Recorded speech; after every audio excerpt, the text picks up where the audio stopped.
Skorajšnji dogovor z Iranom. Se šališ? Medtem ko je predsednik Trump nakazal, da bodo podrobnosti vsak trenutek dorečene. Poslušajte, kaj je vrhovni vodja Islamske republike povedal iz svojega bunkerja. Nestabilni cionistični režim in rakasti tumor Izraela se prav tako približujeta končnim fazam svojega nesrečnega obstoja. Smrt Ameriki in smrt Izraelu bosta skupna gesla islamskega naroda in zatiranih po svetu, še posebej mladih. Torej, Mark, kako si danes? Danes, v sredo, 27. maja, kako sem potem, ko slišim te besede iranskega vrhovnega voditelja. Po eni strani ne bi smel biti nihče presenečen, ker je to ideologija, to je sovražna, skrajna, džihadistična ideologija iranskega režima. In kot pravim, nihče ne bi smel biti šokiran, nihče ne bi smel biti prevzet. Nihče ne bi smel biti presenečen. Po drugi strani pa je to režim, ki zdaj z ZDA pogaja o nekakšnem dogovoru. A ne smemo imeti iluzij o tem, s kom imamo opravka. In vsak, ki je imel iluzije o naravi tega režima, ta oseba je najpomembnejša oseba v režimu. On je upravičeno imenovan vrhovni vodja. Tako misli režim. Tako režim gleda na Združene države, tako režim gleda na Izrael in, če sem iskren, tako režim gleda na celoten Zahod. In naj dodam še eno zadnjo stvar. V zadnjih dneh Sovjetske zveze so ljudje govorili, da nihče ni verjel v komunizem. Kakšen je problem? Kaj je narobe s tem, kar pravi vrhovni voditelj? Vrhovni voditelj je v svojem bunkerju in ga nihče ni videl od začetka vojne. Ampak pustimo vse to ob strani. Problem je, da on verjame v to. Za razliko od Sovjetske zveze, kjer nihče več ni verjel v marksizem-leninizem, je bila tako rekoč mrtva ideologija, vodstvo Islamske republike verjame v to ekstremistično neumnost. Prav, samo ena točka glede komunizma, marksizma in socializma. V Združenih državah je to zagotovo doživelo preporod. Lahko vam povem to. Morda nihče več ni verjel vanj ob koncu Sovjetske zveze. Ampak bom rekla tole. Popolnoma imate prav glede islamistične ideologije. In mislim, da nihče nima iluzij. Težava tukaj je v tem, da se govori o dogovoru. To sploh ni dogovor. To je memorandum o soglasju, ki bo Islamski republiki na to dal še dodatnih 60 dni za pogajanja o končnem dogovoru. Nekaj tako absurdnega. In vem, da Trumpova administracija ne naseda tem neumnostim. To vemo. Vemo, da člani Trumpove administracije niso niti najmanj neumni. Prav tako pa ne predsednik Trump. Ampak tukaj je stvar. Predsednik Trump misli, ker je poslovnež, da če narediš nekaj, kar je za drugo stran koristno, če jim ponudiš nekaj, kar jim je v interesu, bodo seveda pripravljeni na pogajanja. Kaj to v tem primeru pomeni? Bili so v bistvu poraženi v bitki. In zato naj bi domnevno prosili za mir. Nenehno je ponavljal: vidite, ubili smo njihove voditelje, uničili smo njihovo mornarico in letalstvo in tako naprej, in zdaj nas prosijo, naj se usedemo za pogajalsko mizo. To je res, vendar je razlika tukaj v tem, da oni ne prosijo za mir. Ker so vse njihove javne izjave, tudi ta, ki sem jo pravkar prebrala v angleščini, prevod v angleščino, bile v čast hadžu, romanju v Meko, kamor romajo muslimani z vsega sveta. In to se dogaja ta teden. In to je bil del razloga, zakaj verjamem, da se je Trumpova administracija odločila počakati, če so morda razmišljali o ponovni vojni. Pravzaprav ne vemo natančno. Prav. Tako je bil to poziv vsem muslimanom, naj rečejo smrt Ameriki in smrt Izraelu.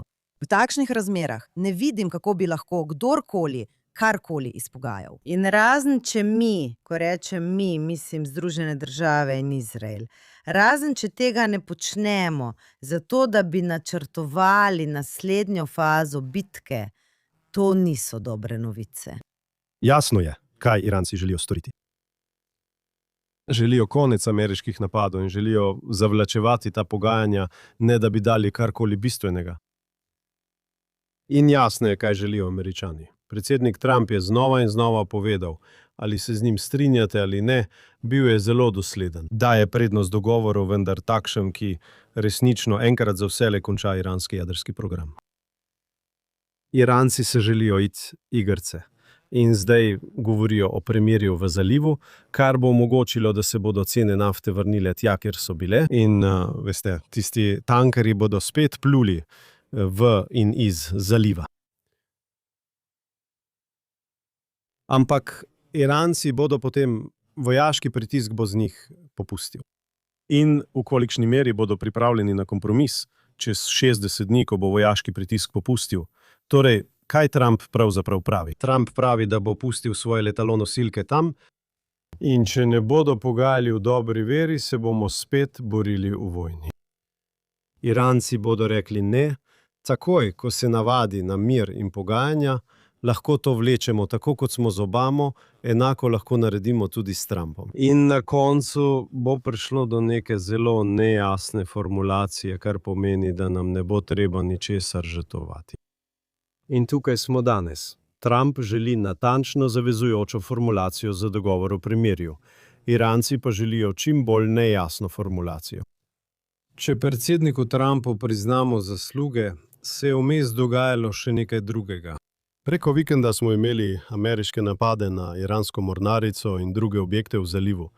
Z drugimi besedami, uporabi silo, kadar je to potrebno. Američani so rekli, da je šlo za obrambno potezo, ker so polagali mine in podobno, ampak to ni pomembno. Amerika je pokazala pripravljenost uporabiti silo. In drugič, vzporedno s tem, so Američani, brez kakršnekoli napovedi, kot je bilo široko poročano, ponovno uvedli projekt Svoboda. Z drugimi besedami, medtem ko ohranjajo blokado iranskih pristanišč, zdaj ponovno spremljajo tiste ladje, ki so obstale pri izhodu iz drugih pristanišč v zalivu in jim pomagajo oditi. In če so ta poročila resnična, skupaj s pripravljenostjo uporabiti silo, morda Trump še vedno sporoča Iranu, da želi doseči dogovor. Vendar mora biti ta dober. In če ne, bom uporabil silo. In že danes uporabljam silo na nižji ravni, vendar vas želim spomniti, da je moj prst še vedno na sprožilcu. Poglejte, tako hitro se vrtijo novice. Po tistem poročilu, da naj bi operacija Svoboda prevzela nadzor, je CENTCOM dejal, da to ni res. In tega ne počnejo. In ne spremljajo ladij. Tako je to poročilo prišlo ven kasneje in prišlo je iz CENTCOMA z velikimi črkami. Lažno poročilo. In vsi lovijo priključek.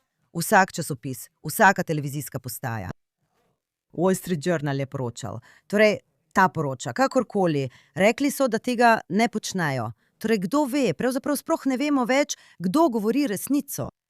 In kar vemo, in popolnoma prav imate, predsednik Trump je bil popolnoma dosleden. Ne samo glede jedrskega materiala in obogatitve, ampak tudi glede Hormuške ožine. In Islamska republika je govorila ne. V redu. Če ladjam ne zaračunavamo pristojbin, ki plujejo skozi ožino, temu pravijo nekaj drugega. Drugačna vrsta pristojbine. Okoljski davek. Ja, okoljski davek z Omanom. Nekateri ljudje so rekli, da ne razumejo. Saudska Arabija je bila ena prvih držav, ki je pozvala predsednika Trumpa, naj sploh začne vojno. Kako to, da zdaj nenadoma pravi, počakajte. In druge države so zalivske države, celo tiste, ki so del Abrahamovih sporazumov, pravijo, počakajte malo, ustavimo se. To je zato, ker Iran napada njihove objekte. In očitno je glavna skrb Saudske Arabije, da bo Islamska republika bombardirala njene naprave za prečiščevanje vode, ki oskrbujejo z vodo milijone in milijone ljudi v Rijadu. In potem bi moral kralj, oziroma bolje rečeno prestolonaslednik, evakuirati tolikšno število prebivalcev Rijada, ki presega vse, kar si lahko predstavljamo. Torej, vse to se dogaja in težava pri tem je, da s tem Iranu ponovno dovoliš, da drži vse za talce s svojimi grožnjami. In to je bil pravzaprav celoten razlog, zakaj smo sploh morali iti v vojno. Tako lahko razumeš, zakaj je še en problem v tem, da so Izraelci tako pričakovali, da moramo to nalogo dokončati. In medtem je bil Izrael recimo manj kot. Agresiven, tako agresiven v Libanonu, kot bi moral biti, da ne bi razjezil Trumpove administracije. Da napadamo Bejrut, čeprav samomorilski droni, roji samomorilskih dronov napadajo izraelske vojake in civiliste. In borimo se z eno roko zvezano za hrbtom. In glejte, tudi če je zdaj Trumpova administracija rekla, da je res, ne smemo dovoliti, da Izrael mora storiti vse, kar lahko, da se brani. Pa Bejruta še vedno nismo bombardirali, niti takrat. Torej, vse te stvari se dogajajo. In čeprav verjamem, da Trump to res misli, če to res misli, in vemo, da Islamska republika nikakor ne bo pristala na Trumpove pogoje, niti na najbolj osnovne, to vemo. Torej, če to vemo in če verjamemo, da ne bo odstopil od teh dveh glavnih ciljev, ožine Hormuz in jedrskega orožja, potem so vsa ta pogajanja nesmiselna. Torej, imam nekoliko drugačno perspektivo. Najprej, ožina Hormuz prej ni bila problem, vojna. In to pravijo Trumpovi kritiki, da bila je odprta in samo zaradi vojne se je zaprla. Torej, mislim, da če rešite jedrsko vprašanje, je vprašanje ožine samodejno rešeno. Jasno je, da Iranci sploh nočejo govoriti o ožini in odpiranju ožine, ter nočejo govoriti o ničemer bistvenem, ker je z njihovega vidika to vračanje k temu, kar bi v diplomaciji imenovali status quo ante, torej prejšnja realnost, kjer razvijajo jedrsko orožje in je ožina odprta. Mislim, da Trump te realnosti noče sprejeti, prav tako je zagotovo noče sprejeti Netanjahu. Poglejte, ko je Netanjahu dal svoj intervju, kaj je bilo to, pred enim mesecem za CBS 60 Minutes, je govoril o tem, da delo še ni končano in omenil 3 glavne cilje operacije. In seveda je govoril z izraelskega vidika. Govoril je o jedrskem vprašanju, govoril je o balističnih raketah in govoril je o iranski podpori terorističnim posredniškim skupinam, kot so Hamas, Hezbolah in tako naprej, Hutijem v Jemnu. In rekel je, da morajo biti odgovori na vsa ta vprašanja. Trump pa je, čeprav je v preteklosti omenjal ta vprašanja, v zadnjih nekaj tednih govoril samo o jedrskem vprašanju. Tako lahko rečete, da pri pogajanjih s tem režimom, tukaj s tem groznim režimom, ki vzklika smrt Amerike in smrt Izraelu, da brez iluzij o režimu. Ampak pri pogajanjih s tem režimom v bistvu pravi, če mi daste, kar zahtevam glede jedrskega vprašanja, lahko ostale stvari lahko nekako zgladimo. Pričemer je to najpomembnejše vprašanje. Osebno mislim, da ima Trump prav, da temu daje prednost, ker je jedrsko vprašanje najbolj nevarno vprašanje za Izrael in za svet. In seveda tudi za Združene države, ker vidimo, kaj lahko Severna Koreja naredi z jedrskim orožjem, kako so vsi v vzhodni Aziji tako zaskrbljeni zaradi Severnih Korejcev. Kako zelo bi bili zaskrbljeni mi in vsi ostali, če bi Iranci dejansko dobili bombo. In tukaj ima Trump prav. Pravi, če mislite, da imate zdaj težave s hormuško ožino, si predstavljate, da bi jo imeli oni. Cena nafte bi šla na $400 za sodček, kaj ne? Kaj ne? Ker ne bi mogli storiti ničesar glede tega, saj bi imeli jedrsko orožje. Torej ima glede tega prav. Vprašanje je naslednje. Ali bodo Iranci, in očitno ste zelo skeptični, kmalu pristali na to, kar zahteva, torej odstranitev tistega, kar Trump imenuje jedrski prah. To je obogateni uran, močno obogateni uran, visoko obogateni uran, 60%. In razgradnja njihove sposobnosti za nadaljnjo obogatitev urana in odločitev še ni znana. Upal bi na rešitev, kjer bi povečali pritisk na Iran. Vojaški pritisk, ekonomski pritisk, politični pritisk na Iran. Skupaj z njihovimi notranjimi pritiski v njihovi družbi prisili obstoječi režim, da sprejme ta kompromis. Brez tega ne vem, kakšna je rešitev. V redu, ta obstoječi režim mora oditi. In ni pomembno, da Trump tega ne navede kot enega od vojnih ciljev. Bistvo je, da brez jedrskega orožja in brez ideologije, brez celotnega cilja, ta režim pade. To je vse, kar ima. In mimogrede, prosim, res moramo to vprašanje znova in znova izpostavljati, ker se zdi, da je potisnjeno na stran. Iransko ljudstvo, Predsednik Trump jim je januarja rekel, pomoč je na poti. In potem konec februarja, ko so vsi izgubljali upanje, se je začela vojna, epohna bes in rjoveči lev skupaj z Izraelom. In zdaj je vse zastalo in tam še vedno potekajo usmrtitve. Iransko ljudstvo je še vedno v nevarnosti. Če gredo na ulice, jih postrelijo basidži in revolucionarna garda. In tukaj je stvar. Ni možnosti, da bi ti voditelji pristali na kakršenkoli dogovor z Združenimi državami, ki vključuje jedrsko orožje. Razen, da o tem lažejo. In Trump je rekel, jaz nisem Obama, ne bom kupil njihovih neumnosti in nisem Obama. No, verjemmo mu, prav? Ker to ves čas ponavlja. Ko to ves čas ponavlja, si ne želi biti ponižan. To vemo o Trumpu. Ampak moramo reči, da so iranski ljudje to storili. To mora biti v mislih vsakega zahodnjaka, vsakega ljubitelja svobode na svetu. Ker mi, Izraelci, predvsem pa Judje, razumemo, kakšen je občutek, ko te svet zapusti, medtem ko te pobijajo. In med drugo svetovno vojno nismo imeli interneta, nismo imeli družbenih omrežij in nismo imeli novic. Lahko bi rekli, da ljudje niso dojemali, kaj se dogaja. No, danes vemo točno, kaj se dogaja. Pravzaprav ne vemo niti polovice. To je res, ker režim izklaplja internet. Zdaj samo še ena stvar. Rubio in drugi so rekli, zunanji minister Rubio je rekel, da pravzaprav ne vemo, s kom se pogajamo, ker je več različnih glasov. To je res. Prav, obstaja predsednik, ki je manj strog, in potem so še bolj strogi. To je neumnost, prav? Res je, da se ne strinjajo glede tega, kako naprej z Združenimi državami. Ampak ne delajte si utvar. Vsi so nasilni islamistični radikalci, ki želijo prevlado Islamske republike. Morda imajo različne taktike, kako to doseči ali komu lagati v teh pogajanjih, vendar je njihov glavni cilj trenutno denar. In pravijo, najprej nam dejte sprostite cel kup zamrznjenih sredstev, potem pa bomo govorili. Hvala Bogu, da je Trump rekel ne temu. In molim, da ne bo, rekla bi, da ne bo popustil zaradi Steva Witkoffa in Jareda Kushnerja, Ali zaradi pogajalcev, ki si tako zelo želijo dogovora. In tukaj ima Islamska republika prednost. Saj ve, da Američani ne marajo vojne, nočejo poslati kopenskih enot. Jih je strah vsega, kar diši po, dolgotrajnem vojaškem zapletu. In tukaj imajo Zahod v šahu.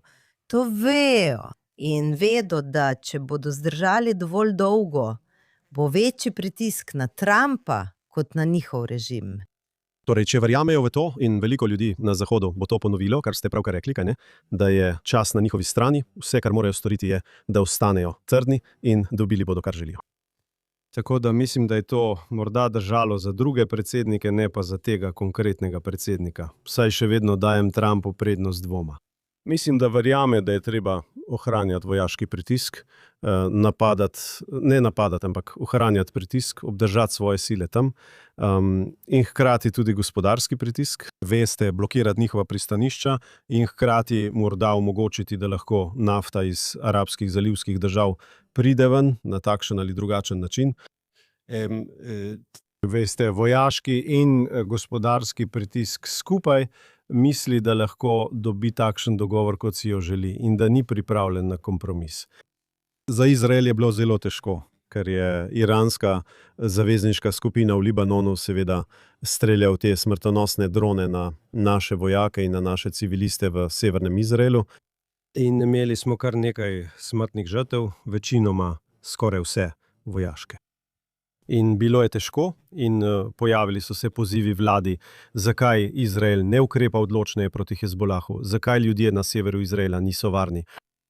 Zakaj ni premirja? In mislim, da Netanjahu obvladuje zelo težko situacijo, ker je po eni strani jasno, zakaj si Iranci želijo, da Hezbolah počne to, kar počnejo. Ker želijo ustvariti razdor med Izraelom in Združenimi državami ter imeti izgovor, da lahko reče, Američanom, tega ne moremo sprejeti, ker Izrael počne A, B in C v Libanonu. Zato mora igrati, veste, svoje karte mora odigrati zelo premišljeno. Hezbolah je problem za Izrael. Vendar moramo ostati osredotočeni na bistvo. Glavna tarča je Iran, kaj ne? S Hezbolahom se lahko borimo še kdaj drugič, kaj ne? Ampak tam je bilo veliko pritiska, kot ste pravkar rekli, Izrael je zdaj še povečal pritisk, obrambne ukrepe proti Hezbolahu. Nismo napadli Bejruta, libanonske prestolnice v zadnjem času, razen ko smo odstranili visokega poveljnika Hezbolaha, ki si je to zaslužil. Ampak smo napadali druge cilje po Libanonu, tudi v vzhodnem Libanonu, blizu meje s Sirijo, v dolini Beka, kjer ima Hezbolah vadbene baze in podobno. Jasno je, da mora Hezbolah razumeti, da če bodo še naprej pošiljali te drone nad naše ljudi, bo Izrael odgovoril in odgovoril na način, ki jih bo prizadel. In če menijo, da Izrael ne more odgovoriti zaradi ameriškega pritiska na Izrael, bodo s tem samo nadaljevali. Prav. Zdaj pa se za trenutek pogovorimo o telefonskem klicu, ki ga je imel predsednik Trump s približno 7 različnimi arabskimi voditelji iz Saudske Arabije, Katarja in drugih držav. Ne moram se spomniti celotnega seznama, bil je cel seznam. In v tem telefonskem pogovoru, ki je bil, mislim, pred nekaj dnevi, je rekel: v redu, vsak dogovor z Iranom, vsak dogovor, ki ga sklenemo z Iranom, če naredimo to, kar vi želite, in ustavimo vojno ter sklenemo dogovor z Iranom, morate vsi podpisati Abrahamove sporazume. In na to popolna tišina. Predsednik Trump je naletel na popolno tišino. Do te mere, da je rekel: ali ste še vedno tam? Bil je na telefonu. Ali ste še vedno tam? Ne želijo miru z Izraelom. Prav, ne želijo. To me pripelje do objave na Truth Social, objave predsednika Trumpa. To je plakat z njim. In to je ena izmed ostrih objav, ki jih je predsednik Trump objavil na svoji platformi družbenih medijev. Naredil je veliko takšnih stvari.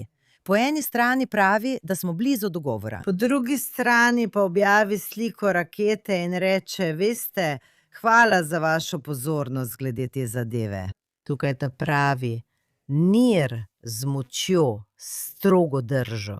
Zdaj pa se za trenutek pogovorimo o tem sloganu, ker ga pogosto uporablja predsednik vlade Netanjahu.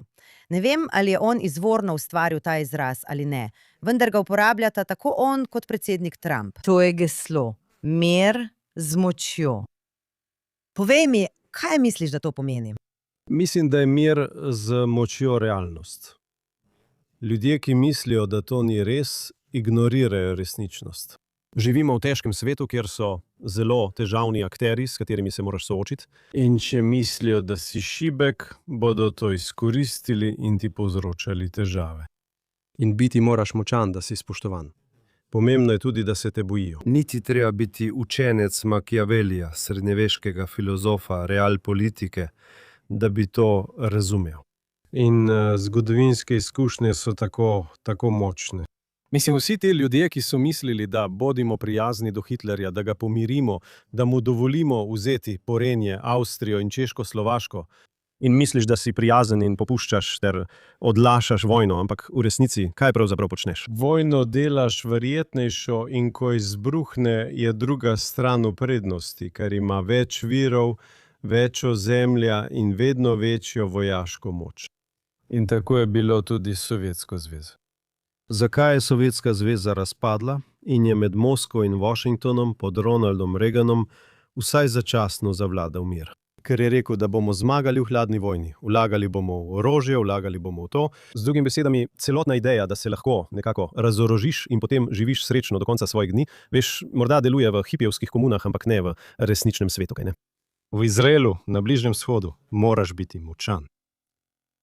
To je ključno. Bodiva iskrena, Frank, glede zgodovine Izraela, kaj ne? Če ne bi bili pripravljeni boriti se za svojo svobodo, če ne bi bili pripravljeni boriti se proti svojim sovražnikom, ne bi imeli držav. Prvi izraelski premier, David Ben-Gurion, razglasi neodvisnost maja 1948. Naslednji dan, kaj ne, je Izrael napaden. Egiptovsko vojno letalstvo bombardira Tel Aviv, napadeni smo bili z juga strani Egipta, z vzhoda, strani Jordanije in Iraka, z severa pa strani Sirije in Libanona. Pokazati smo morali moč, boriti smo se morali za svojo neodvisnost in to je naša zgodba.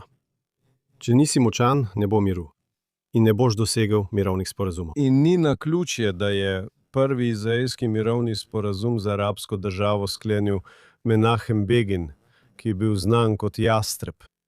Ko je prišel na položaj, je egiptovski predsednik rekel, zdaj je čas, da sklenemo mir z Izraelom. Morda so bili prisotni tudi drugi dejavniki. A ni dvoma, da je bila moč Izraela ključnega pomena za dosego miru. Enako je bilo tudi z Abrahamovimi sporazumi.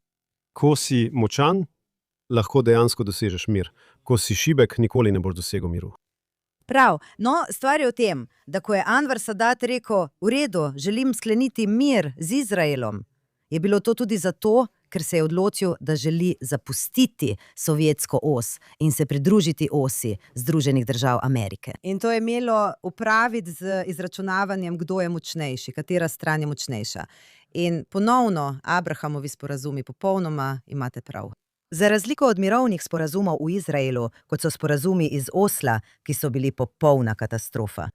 In to prav zato, ker so pomenili mir iz šibkosti. Niso bili. Šlo je za mir, zgrajen na fantaziji o nekakšnem svetu, ki ne obstaja. Zato vas želim ponovno spomniti na ta slogan. To zagotovo drži. Zame pa to pomeni mir, dosežen zmago nad sovražnikom. Ti povzročiš podreditev, premagaš sovražnika in potem bo prosil za mir. Težava tukaj je, da sta Trump in Netanjahu, Izrael in Združene države, bila na poti do neverjetnih dosežkov z Iranom. Kdo bi si sploh mislil, še pred nekaj leti, da bi skoraj brez težav leteli nad Iranom, uničili vse, ubili vodstvo in tako naprej. Neverjetno. In potem se ustavi izguba zagona. Prepričevanje islamistov, da morda nismo tako navdušeni nad tem, prepričevanje jih, da če bi le poslušali glasove znotraj Združenih držav, in to vključuje republikance in demokrate zagotovo, ampak celo določen del republikanske stranke. In da je vse, kar morate storiti, in Izraelci, vse, kar morate storiti, je, da počakate.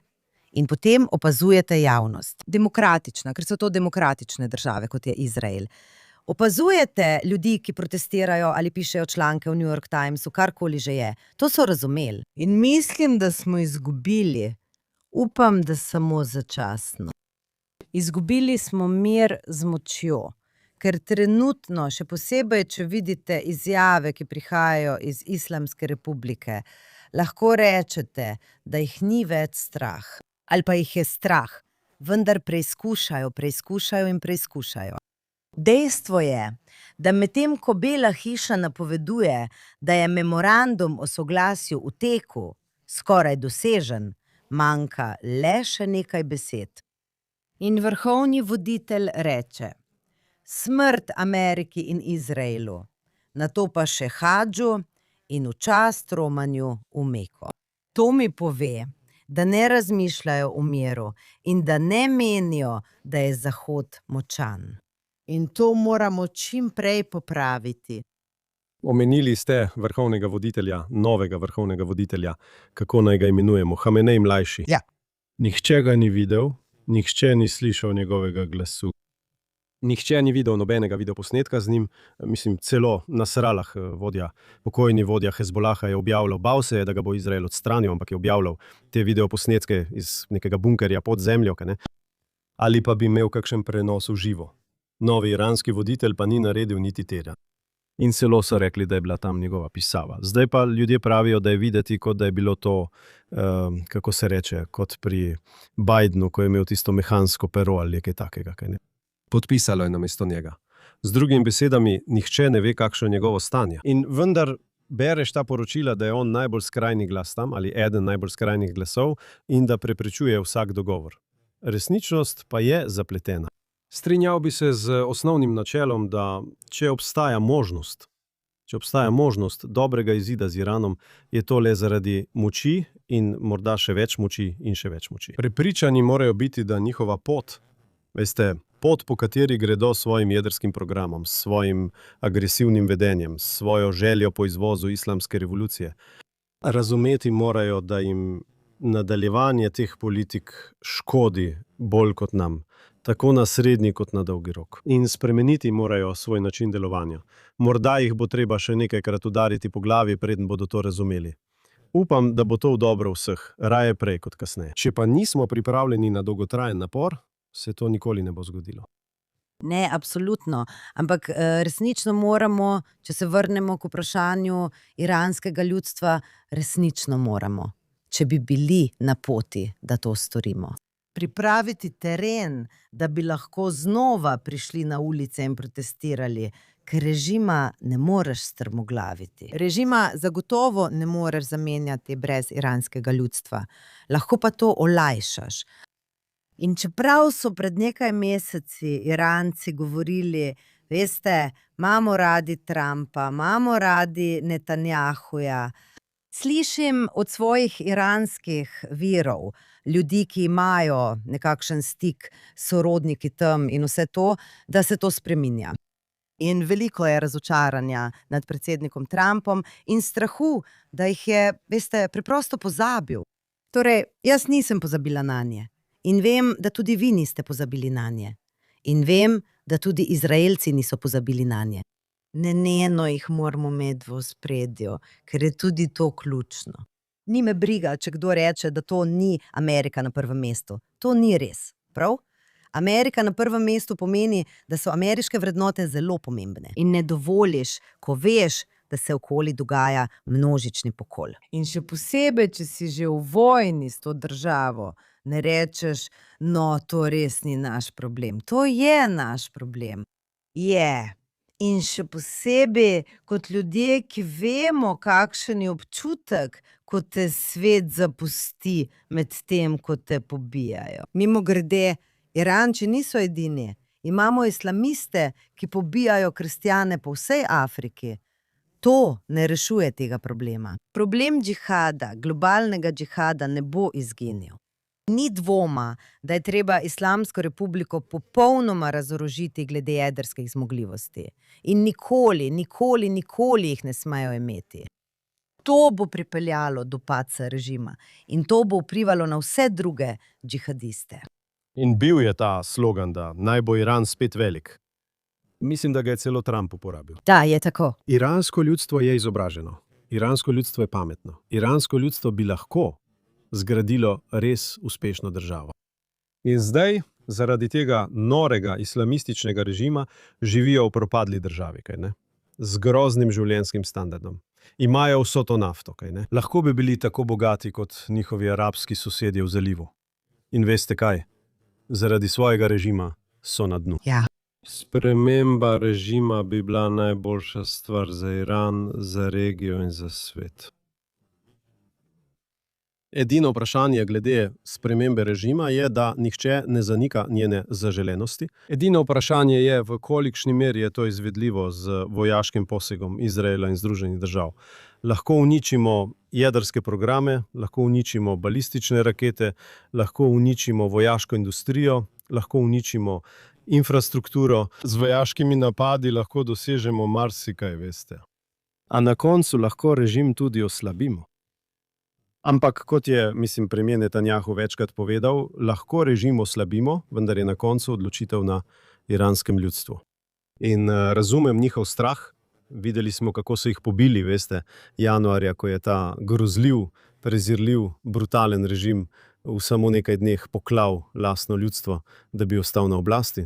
In iransko ljudstvo ve, da bi bili pripravljeni to storiti znova, da bi ostali na oblasti, zato je to zelo tvegano. Zato se strinjam, da moramo imeti v mislih iransko ljudstvo, ki tako zelo trpi.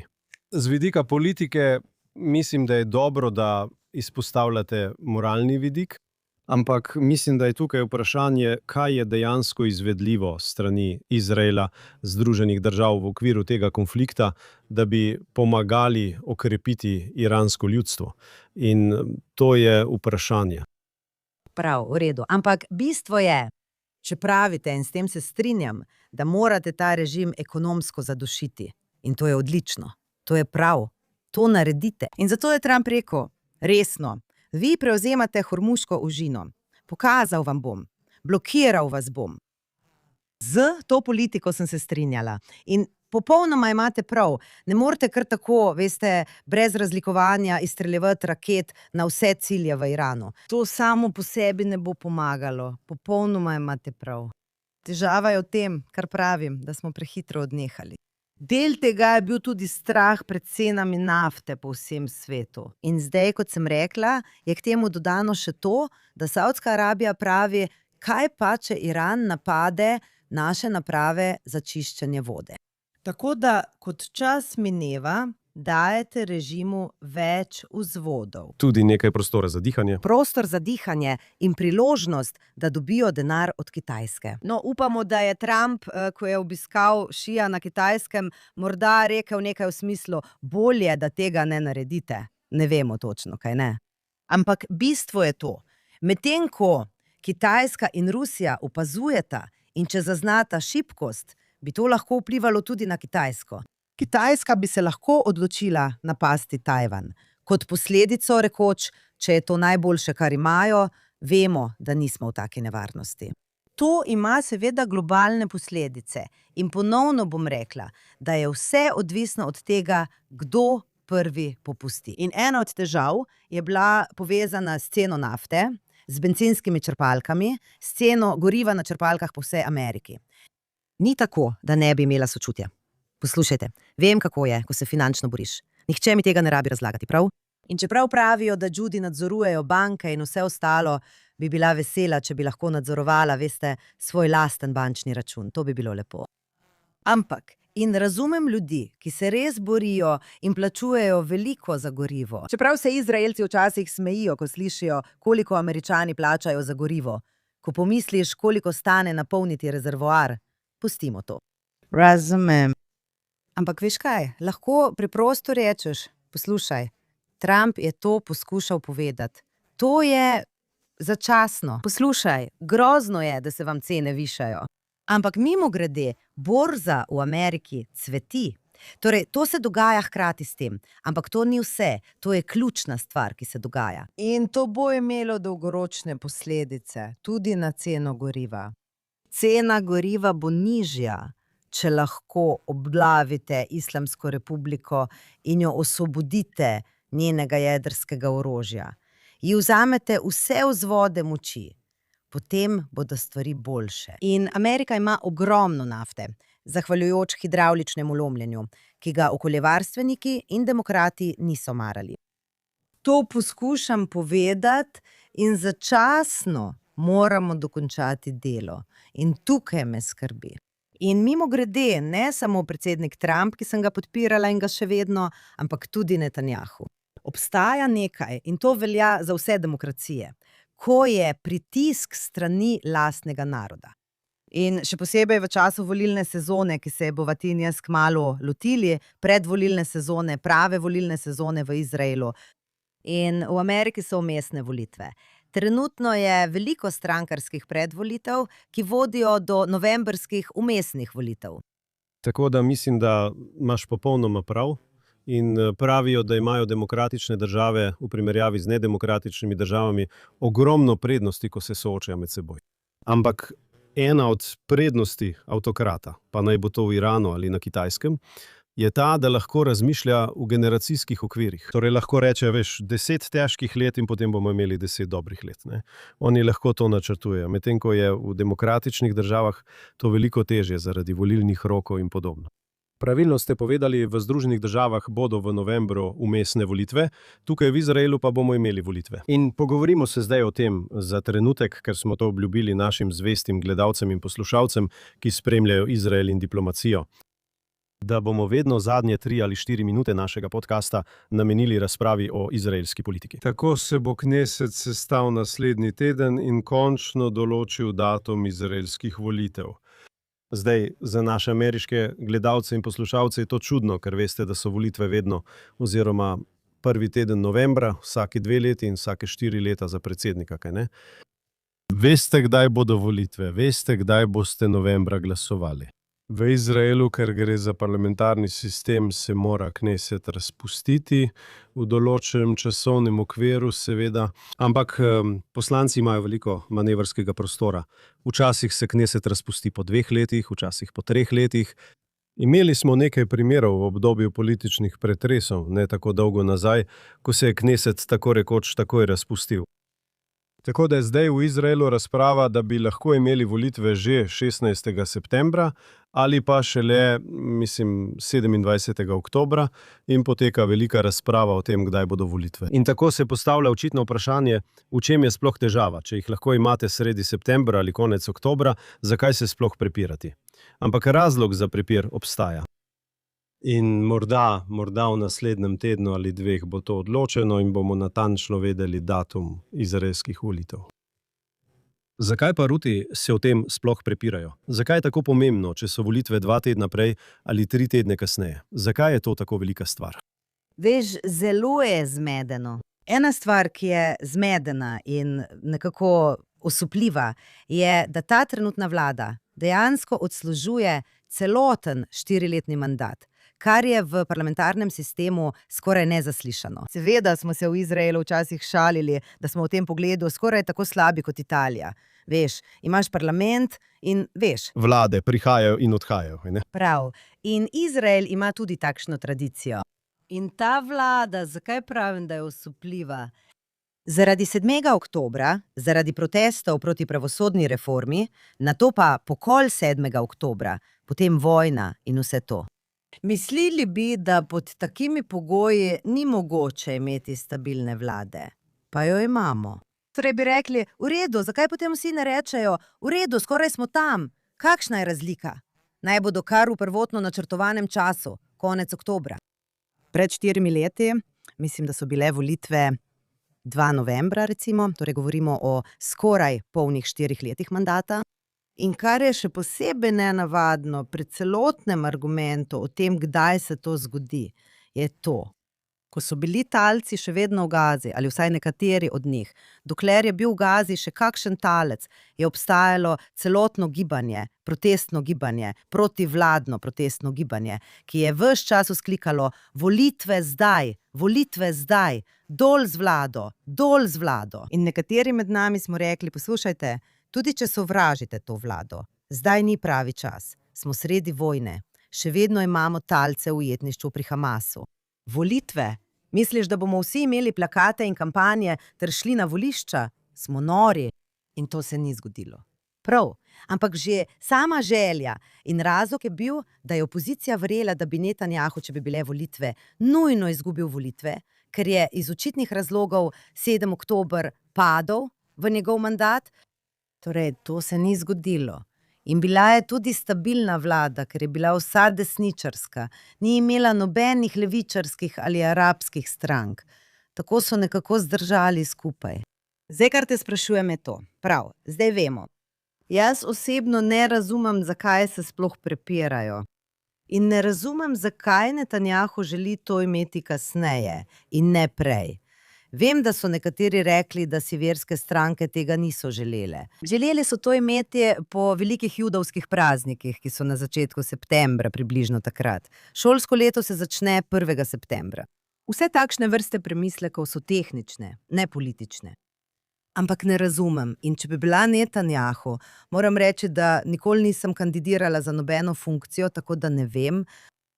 Ampak rekla bi, glede na trenutno razpoloženje v Izraelu, je to zelo, zelo čudno, obstaja malodušje, prej je bilo veliko optimizma, zdaj pa ne več toliko. Mislila bi, da bi si želel imeti volitve.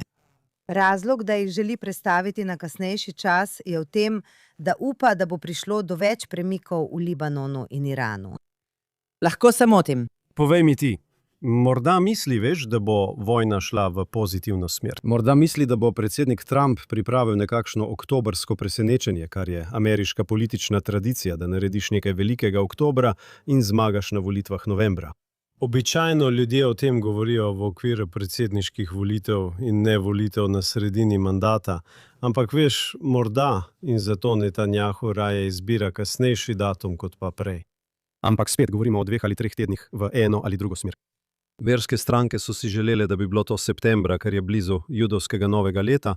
In obstaja več razlogov. Veste, ko so ljudje bolj duhovni, ko hodijo v sinagogo, morda bolj verjetno poslušajo rabina ali verske stranke in menijo, da je to dobro za mobilizacijo njihove baze.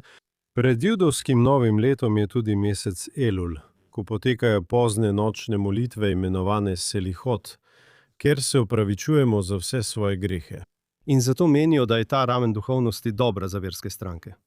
Če je verska sezona, morda verske stranke dosežejo boljši rezultat. Obstajal je tudi drug argument, da lahko vsi ljudje iz ješive, ki so takrat na poletnih počitnicah, delijo kartice z navodili za glasovanje in veste, lahko kampanjirajo. In tako so verske stranke resnično raje izbrale september. Netanjahu, kot pravite, pa si prizadeva za oktober, nekje kasneje v oktobru, če mu uspe. Težava z oktobrom zanj je, da je na začetku oktobra 7. obletnica seveda pokola, kaj ne? Pokol 7. oktobra in potem bodo vse te slovesnosti in vse to ljudi spomni, kdo je bil takrat predsednik vlade. Torej, ali si res želi, da bi bilo tako blizu temu? Morda si zato želi konec oktobra, ampak to je zgolj akademsko vprašanje. Morda, ko se naslednji teden spet srečamo, da razpravljamo o teh vprašanjih in še več, ko se znova srečamo. Ko bomo naslednjič snemali oddajo Nediplomatsko o Izraelu, bomo končno imeli odgovor. Kdaj bodo izraelske volitve? Kateri je datum? Da, res je in moram reči, da postaja vse bolj napeto. Okoli tega vlada nekakšno slabo razpoloženje. Ni prijetno. Zdaj je res neprijetno. Volilna sezona je vedno neprijetna, bodimo iskreni. Ampak v zraku je neka malodušnost, ker ne vidim nobenega navdušenja na nobeni strani. Obstaja nujnost, zagotovo, čuti se nujnost. Nekateri pravijo, da so to najbolj pomembne volitve v zgodovini Izraela. Vedno to rečejo, ampak ni tako. To je. Okrog tega ni nobene optimistične energije. Prisoten je občutek nujnosti. Če ta stran ne zmaga, potem je to katastrofa. Če ta stran ne zmaga, je to katastrofa. Ampak ni navdušenja. Ni navdušenja nad novimi obrazi, nad novimi strankami. Kdo kandidira? Vse skupaj se tako zdi. Bi rekla, da je to res, da se zdi nekako bolj kot depresivna volilna sezona, kot pa optimistična ali navdušujoča. No, opozicija ni prepričana, da bodo, veste, javno bodo to zanikali, ampak niso prepričani, da bodo zmagali. Netanjahu ni prepričan, da bo zmagal. Čeprav, veste, vsakič izrazi optimizem, zdi se, da bo zelo tesno. Seveda se lahko motimo in ena stran lahko prepričljivo zmaga, ampak bodimo iskreni, nobeni strani ni to všeč. Obe strani imata energijo za zmago, to je očitno. Ampak trenutno imaš prav, obstaja neka malodušnost, obstaja občutek, da moramo morda začeti kampanjo, morali smo začeti stvari premikati in morda se bo to res zgodilo šele, ko bo določen datum volitev, upajmo, da ga bomo kmalu dobili. Mimogrede, upam, da bomo kmalu vedeli, kdo dejansko kandidira. Mislim, vemo, kdo so kandidati. Morda bomo naslednji teden razpravljali o tem, kdo so kandidati na strankarskih listah. Ja. Na strankarskih listah. Nekaj imen že poznamo, drugih pa še ne. Tako da morda lahko naslednji teden malo razpravljamo o tem, kako vse to deluje v Izraelu. Kako nastajajo stranke, kako nastajajo seznami in kako nastajajo zavezništva pred volitvami, nato pa oblikovanje koalicij po volitvah. Lahko mi to razložiš, preden to razloživa občinstvu? O tem se bova pogovarjala naslednji teden, Rodi. Se že veselim, Mark.